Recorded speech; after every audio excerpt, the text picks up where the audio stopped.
buenas tardes y como siempre bienvenidos a ese espacio donde hacemos un repaso de las noticias del día. Hoy, como es viernes, pues también noticias de la semana porque hemos tenido una semana bastante movidita para ser agosto. En primer lugar, los primeros 3 días tuvimos, ya lo saben, esa cumbre de los BRICS, donde habló Vladimir Putin, donde habló el presidente sudafricano, que era el anfitrión de esa cumbre y donde se anunció que iban a entrar a formar parte del grupo de los BRICS otros 6 países más.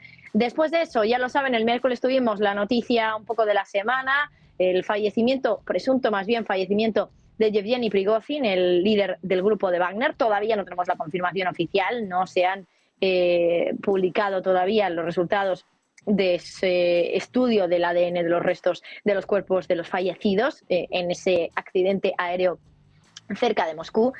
Y además, al final de la semana, ya lo sabíamos, hoy viernes íbamos a escuchar a Jerome Powell, al presidente de la Reserva Federal. Ya les aviso, lo hemos comentado durante toda la tarde, un Powell con dudas, un Powell que transmite incertidumbre sobre hacia dónde tienen que ir los tipos de interés y, como nos decía también un invitado, no sube los tipos, pero da la sensación de que quiere hacerle parecer al mercado que va a subir los tipos para no tener que hacerlo. Amenaza con hacerlo para realmente no tener que llevar a cabo esa acción. Un Powell que además, por cierto, en la jornada de hoy ha reconocido un poco la debilidad que tiene el Banco Central, algo que no viene siendo habitual para un banquero central como Jerome Powell, que además es el jefe del mayor banco central del mundo, la Reserva Federal. ¿De qué debilidad hablamos? Bueno, pues del desconocimiento. Dice Jerome Powell que desconocen desde la Reserva Federal cuál es el tipo neutral. Ya saben, ese tipo de interés al que se tiene que llegar para, bueno, pues que haya un cierto equilibrio entre la inflación y la economía, que no se perjudique a uno y se beneficie al otro. ¿Dónde está ese tipo neutral? No lo saben desde la Reserva Federal. Esto decía hoy Jerome Powell. 2% is and will remain our inflation target. We are committed to achieving and sustaining a stance of monetary policy that is sufficiently restrictive to bring inflation down to that level over time. It is challenging, of course, to know in real time when such a stance has been achieved.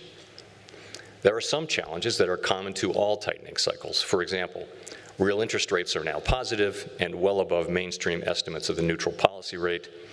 We see the current stance of policy as restrictive, putting downward pressure on economic activity, hiring, and inflation. But we cannot identify with certainty the neutral rate of interest, and thus there is always uncertainty about the precise level of monetary. No podemos identificar, decía Jerome Powell, con certidumbre dónde está el tipo neutral. Claro, si no lo saben ellos, si no lo saben desde la Reserva Federal, da una sensación de desconocimiento por parte del organismo, que es el que mueve los tipos de interés, brutal desde luego. Eso sí, Powell ha querido ser más contundente a la hora de avisar al mercado de que no les temblará la mano si necesitan subir los tipos de interés. Lo ha dicho directamente así: vamos a subir los tipos si es necesario. Y ya lo saben, que se especula con que podría haber una subida más de tipos de interés en lo que queda de 2023. Lo decía así Jerome Powell. That bringing down inflation would depend on both the unwinding of the unprecedented pandemic-related demand and supply distortions and on our tightening of monetary policy, which would slow the growth of aggregate demand, allowing supply time to catch up. While these two forces are now working together to bring down inflation, the process still has a long way to go, even with the more favorable recent readings. Bueno, pues hoy protagonismo para Jerome Powell, para el presidente de la Reserva Federal, en un discurso de Jackson Hole bastante breve, donde ha empezado diciendo: no les voy a contar nada nuevo, aunque sí que es verdad que como novedad ha introducido la palabra cuidado cuando habla de cómo tiene que proceder la Reserva Federal. Dice que tienen que hacerlo con sumo cuidado. Mientras tanto, en otro orden de asuntos, si miramos a la macroeconomía, cuáles han sido los datos un poco del día. Mirando también hoy a Alemania, ha salido el dato de PIB del segundo trimestre de Alemania y en términos trimestrales no hay recesión, no hay contracción económica, eso sí, hay estancamiento, 0% de crecimiento para la principal economía europea, 0,0% era lo que se esperaba, además también, pero venimos, hay que recordar, de un dato anterior del menos 0,1%, lo mínimo que se puede tener de contracción económica. Pero claro, si continuábamos con un dato en negativo, esto suponía bueno, pues continuar en una recesión en la locomotora europea, como les decía. De momento no se puede decir que sea un dato positivo, pero no es todo lo negativo que se podía ver en el día de hoy. Más allá de esto, hoy volviendo un poco a la geopolítica, que por supuesto esta semana ha sido especialmente importante tras el presunto fallecimiento, ya lo saben, de Yevgeny Prigozhin, el líder de Wagner. Hoy hemos tenido pues más reacciones por parte de Occidente, sobre todo. Hoy hemos escuchado que desde el Reino Unido advierten de que aunque es muy probable que Prigozhin haya fallecido, lo cierto es que todavía no hay pruebas contundentes para ello. Nos lo decían también muchos expertos. Hay que tener mucho cuidado a la hora de tratar este dato, porque no podemos saber si efectivamente este hombre ha fallecido, simplemente porque nos lo ha dicho también hoy Pedro Mourinho en Todo Geopolítica, y si ha fingido su muerte. Es una de las teorías que hay circulando por ahí. Otra de las teorías es un poco quién ha podido estar detrás, si es que acaso esto se trata de un asesinato. De momento todas las hipótesis están abiertas. Se habla de accidente aéreo, por lo que pudiera ser, pero también hay quienes dicen que esto podría ser directamente algo pues realizado a conciencia y que podría haber sido fruto de la colocación de explosivos directamente en el tren de aterrizaje del avión. Precisamente en este sentido, hoy Estados Unidos y Reino Unido han venido a decir, básicamente, según sus primeras evaluaciones, que la muerte de Prigozhin habría sido ordenada por Vladimir Putin. Insisto, primeras evaluaciones de Estados Unidos que indicarían que ese fallecimiento ha sido un asesinato más bien y que probablemente fuera aprobado por el presidente ruso. Los funcionarios estadounidenses, que ya saben, han hablado sobre el tema bajo la condición de anonimato, han dicho que ese avión que se estrelló pudo haber sido destruido por una bomba a bordo y no por un misil tierra-aire, que es lo que en un primer momento se llegó a decir. Más bien, también nos lo han dicho hoy en Todo Geopolítica, si se hubiera destruido por parte de un misil quizá ya se había hecho pedazos en el aire y no cuando llegó a tierra en esa colisión.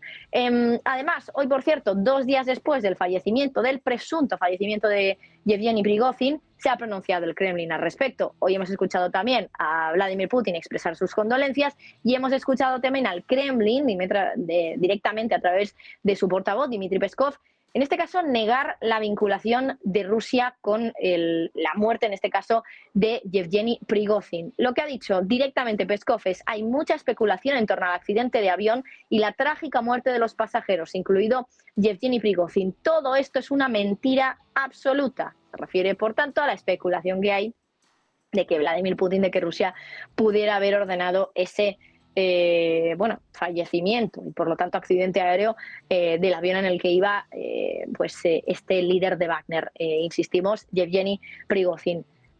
Si dejamos a un lado este tema, volvemos a retomar el asunto de ese accidente también que ya se ha llegado a citar o a calificar más bien como un sabotaje del Nord Stream, esa destrucción del Nord Stream que acabó con ambos gasoductos, con el Nord Stream 1 y el Nord Stream 2. Pues mucha atención, porque empezamos ya a saber cuentagotas algunas informaciones sobre lo que están trabajando los investigadores, en este caso de Alemania, que han llegado a la conclusión de que los atacantes que sabotearon el gasoducto Nord Stream viajaron desde Ucrania y que regresaron después a ese país. Lo ha publicado en el día de hoy el semanario Der Spiegel. Dicen que los datos evaluados por expertos de la Oficina de Investigaciones Criminales y también de la Policía Federal demuestran que los sospechosos se encontraban en Ucrania antes y después del ataque y se comunicaron desde allí. Fuentes de este diario dicen que la imagen que arroja estas investigaciones es bastante inequívoca y que, por el contrario, no existen indicios de que el sabotaje fuera un ataque de falsa bandera orquestado por Moscú para inculpar a Ucrania. Insisto, información de Der Spiegel sobre las investigaciones que están llevando a cabo en Alemania de momento. Más allá de esto, aquí en España, en términos más nacionales, la noticia del día ha sido la no dimisión de Luis Rubiales, el presidente de la Real Federación Española de Fútbol, que lo anunciaba, por cierto, así hoy en esa asamblea. Sports Natural Gas. Sí, no estoy fuera del mundo y sé que me he equivocado también en eso. ¿Pero creen ustedes que eso es para sufrir la cacería que estoy sufriendo? ¿Sinceramente lo creen? Otra cosa es lo que uno tenga que decir públicamente, pero ¿ustedes creen que es para esta cacería? ¿Para que pidan mi dimisión? ¿Es tan grave como para que yo me vaya habiendo hecho la mejor gestión de la historia del fútbol español? ¿Ustedes creen que tengo que dimitir?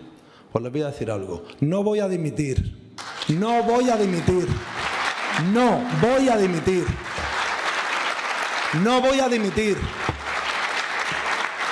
No voy a dimitir. Y les digo más.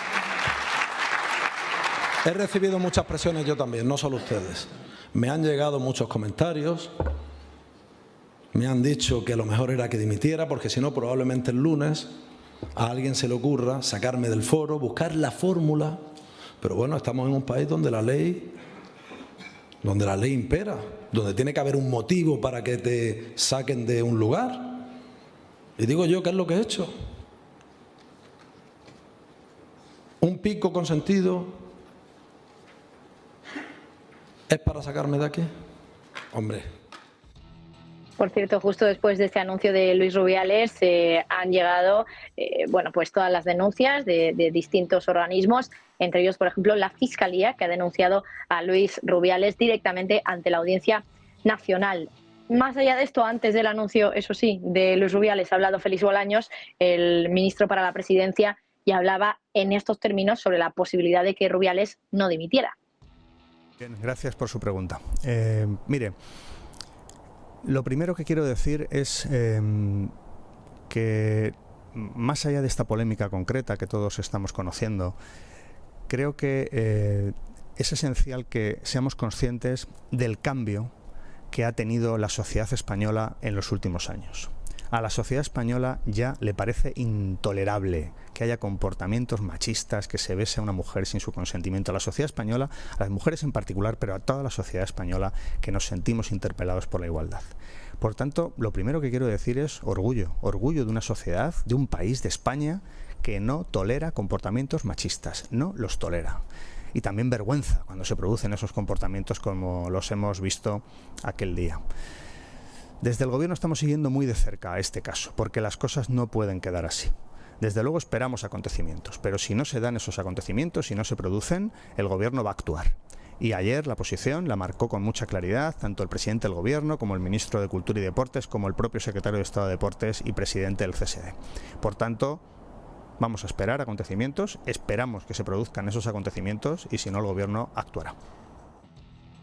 Bueno, pues así termina la semana con este anuncio de Luis Rubiales, semana donde hemos mirado a la cumbre de los BRICS, también a Prigozhin y a Jackson Hole. Con esto lo dejamos. Muchísimas gracias por estar con nosotros, como siempre.